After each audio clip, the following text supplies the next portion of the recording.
Olá, irmãos, graça e paz. Bom dia. Estamos começando mais um momento devocional aqui, juntamente eu e você, nesse tempo que estamos vivendo aqui. E, como eu disse, essa semana nós estamos pensando sobre os ensinamentos, sobre o momento em que Jesus passa aqui, né, e foi registrado nos evangelhos. Nossa reflexão dessa semana é com base nos evangelhos.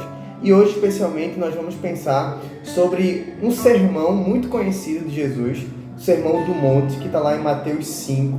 Nós vamos ler os versículos 3 e 4. As duas primeiras recomendações que Jesus dá aos seus discípulos, né? E a multidão a quem estava ali ao seu redor, quem parou para ouvi-lo durante esse sermão. Versículo 3 do capítulo 5 e versículo 4 do capítulo 5 de Mateus, é o seguinte: Bem-aventurados os pobres de espírito, pois deles é o reino dos céus. Bem-aventurados que choram, pois serão consolados. Irmãos, primeiro eu queria lembrá-los de que esse bem-aventurado, né, certamente você já ouviu alguma vez falar, que diz respeito à felicidade.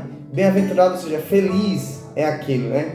E essa felicidade, ou como Jesus descreve que será feliz aqueles que tais coisas fazem, não necessariamente é uma felicidade que diz respeito a esse tempo, ou que diz respeito a esse momento que nós estamos vivendo aqui e agora. É uma felicidade que diz respeito ao período da imortalidade, é um período da pós-vida, vamos dizer assim, desse mundo terreno. Ou seja, é uma felicidade que diz respeito ao porvir, ao tempo futuro, quando o Senhor Jesus voltar e nos levar para estar na sua glória. Eu quero desafiar você nesse momento a pensar sobre essa perspectiva da felicidade ou da bem-aventurança na perspectiva da sua vida eterna, seja ela ao lado do Senhor Jesus, que é o que se espera aqui, né? E a primeira bem-aventurança de Jesus, bem-aventurado, feliz, é aquele que é pobre de espírito, pois deles é o reino dos céus. O que é esse pobre de espírito aqui, irmãos? O pobre de espírito diz respeito a você ter a consciência da sua pobreza e da miserabilidade da sua vida, no que diz respeito ao seu eu interior, a sua relação com a divindade, a sua parte espiritual. Todos nós somos pobres em espírito, fomos mortos espiritualmente a partir do momento em que nós pecamos, que nós decidimos caminhar longe do Senhor. Uma das consequências do pecado na nossa vida é exatamente a morte espiritual. E o Senhor Jesus traz para nós essa consciência da felicidade daqueles que reconhecem ou que entendem a sua insuficiência no respeito à sua vida espiritual, de como está longe, como está distante do Senhor, aqueles que não percebem isso, que não percebem o seu distanciamento de Deus. Esses caminham cada vez mais para uma realidade de infelicidade, de tristeza eterna. Quando se decide, por exemplo, que durante essa vida você está altamente satisfeito, feliz e nada mais precisa. Existem pessoas que têm esse pensamento, né? De que nada mais importa, que a vida aqui é suficiente, de que esse tempo aqui basta e a felicidade desse tempo aqui, na verdade, é o que mais importa para eles. Na verdade, estão vivendo uma felicidade superficial, estão vivendo sobre uma realidade de felicidade passageira.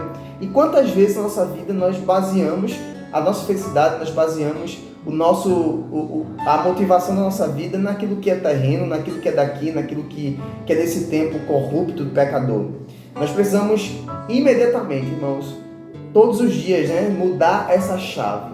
Entender que a felicidade que mais importa na nossa vida é a felicidade que vem do Senhor, a felicidade que vem do céu, a felicidade que iremos desfrutar na glória futura, num tempo em que o Senhor Jesus Cristo voltar e nos levar para estar diante dele. Nesse tempo é que nós desfrutaremos a partir da percepção que temos agora, né, da nossa pobreza de espírito.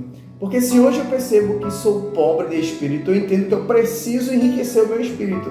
E para enriquecer, nós sabemos qual é a fonte de alegria, a fonte de vida, que vai trazer para nós vida eterna e uma vida baseada naquilo que o Espírito nos dá. Ou seja, é uma vida que se baseia na vontade de Deus, na direção do seu Espírito para a nossa vida. O Espírito de Deus é o que garante para nós vida, é o que diz Paulo lá no capítulo 8 de Romanos.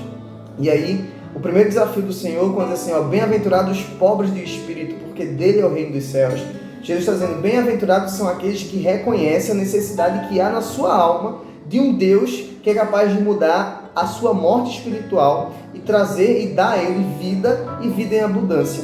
Cada um de nós precisamos ter essa percepção no nosso coração, ter essa certeza na nossa mente de que nós somos pobres e precisamos do Deus que é o dono do ouro e da prata, que é rico acima de todas as coisas, e que somente Ele é capaz de nos dar a vida eterna que nós precisamos.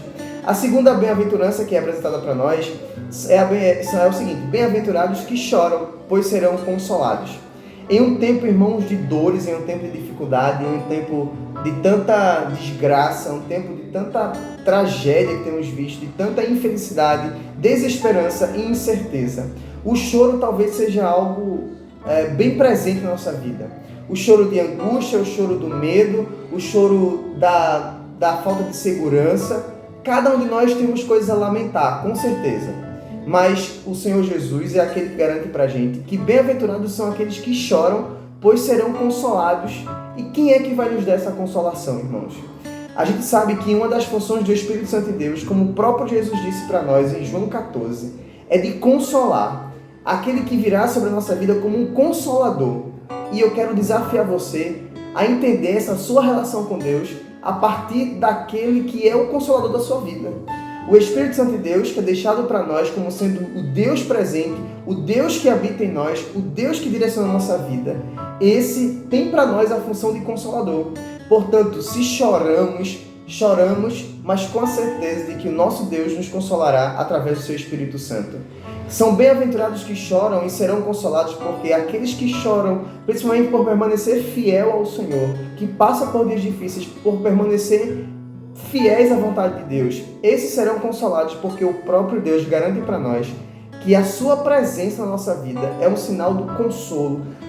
A sua presença na nossa vida, na verdade, é consumada ou caracterizada através do consolo que o seu próprio Espírito nos dá. A função de consolador é uma função do próprio Deus, irmãos. Por isso, se nós seremos consolados em algum momento do choro, é porque o próprio Deus estará agindo em nossa vida, estará agindo em nosso favor. Por isso eu quero lhe convidar nessa manhã a pensar comigo exatamente sobre essas duas perspectivas. Sobre a perspectiva da sua necessidade de reconhecer que você precisa de Deus e sobre a realidade de você entender que se você hoje chora, você pode ter certeza no coração de que você será consolado pelo Deus de toda a consolação. O nosso Deus e Pai, o Espírito Santo do Senhor, que habita em nós, que foi deixado para habitar conosco, para habitar no nosso coração e nos consolar diante das dores, da angústia desse tempo. O apóstolo Paulo, quando fala exatamente sobre esse período difícil, no capítulo 8, ele vai dizer que aqueles que vivem esse tempo, gemem e sofrem como uma mulher em dores de parto por causa daquele que sujeitou esse tempo a essa situação de dores e sofrimento, que é o pecado. Mas ele também vai dizer que aqueles que aguardam com esperança do Senhor irão desfrutar de algo que não se compara àquilo que nós vivemos aqui agora. Por isso, vale a pena chorar para ser consolado por Deus. Vale a pena reconhecer a miserabilidade e a pobreza de espírito para que possamos alcançar do Senhor a recompensa, a alegria e a certeza de que iremos herdar o reino dos céus. Meus irmãos, que todos nós tenhamos essa percepção do cuidado do Senhor da nossa vida, do cuidado de Deus diante do nosso choro, da certeza da vida futura que teremos ao lado do Senhor Jesus. Então, que você escolha ser feliz no porvir, entendendo que você é pobre de espírito e que precisa do Senhor, e entendendo que o seu choro aqui é apenas a primeira fase do consolo do Senhor que virá sobre a sua vida. Essa é a mensagem, a reflexão que eu queria deixar para você hoje. Que Deus te abençoe, que você tenha um excelente dia na presença do Senhor. Eu quero orar por você. Vamos orar?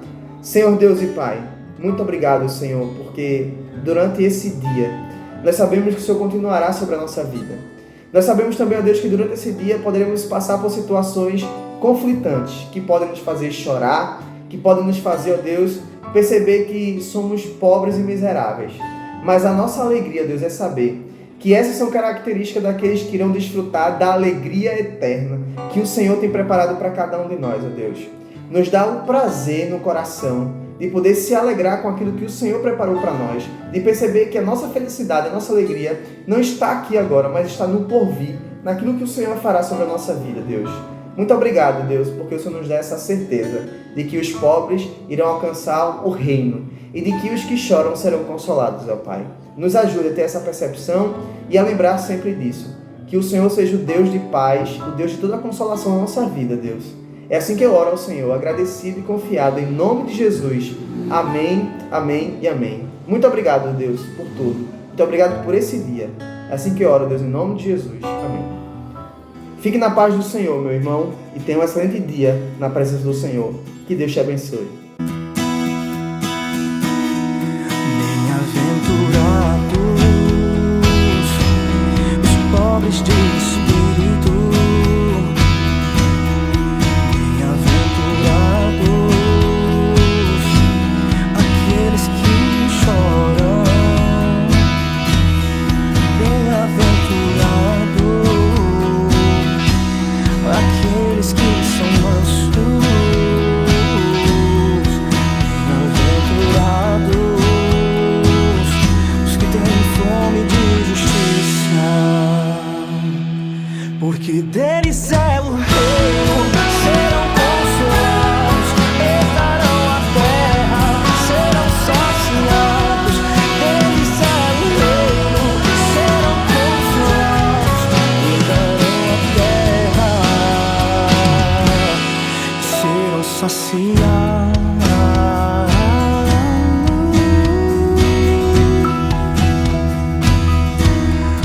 Bem-aventurados os misericordiosos, bem-aventurados os limpos de coração, bem-aventurados